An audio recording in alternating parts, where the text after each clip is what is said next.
Back now at 8-11 with tennis legend Andre Agassi. Following a 21-year career filled with ups and downs, he made a memorable and emotional exit from the professional stage in 2006 following a defeat at the U.S. Open. Since then, he has devoted most of his time to his family, raising 2 children with wife and fellow tennis star Steffi Graf. He is also busy with the Andre Agassi College Prep Academy, a school he started in his hometown of Las Vegas. And he is out with Open, an autobiography, a new book about his life that contains some shocking revelations. Andre, good morning to you. Thanks for joining us. It's great to be here and see you. Shocking revelations for sure, beginning with your admission that you hate tennis and almost always have. You talk about in this book the pressure that your dad put on you from the time you were a little boy to excel at this sport. You talk about your failed marriage to actress Brooke Shields.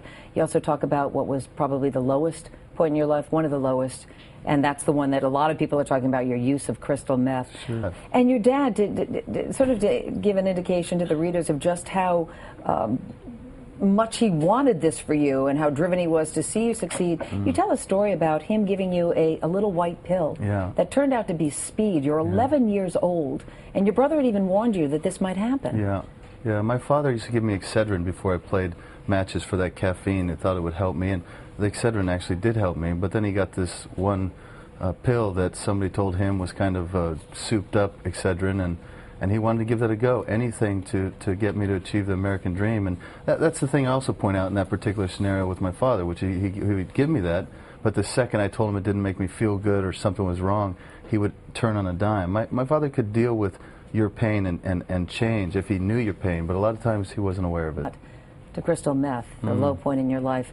Your I don't know who was Slim, your assistant at the time, offered it to you, and you said, and I'm quoting you now, you said after you took it, to get an undeniable satisfaction from harming myself and shortening my career. That's why you tried it. Well, I was depressed is really the big reason. I mean, I found myself in a life I didn't want to be in. I was doing something that I hated, that I hadn't chosen for myself. I was in a marriage I didn't want to be in, and you know, I was depressed, no energy, pulling out of tournaments, and here somebody comes along and offers me an escape, and I took it. And you know, like most mistakes that people make, they lead to more and more mistakes. Were you hoping that it would destroy your career?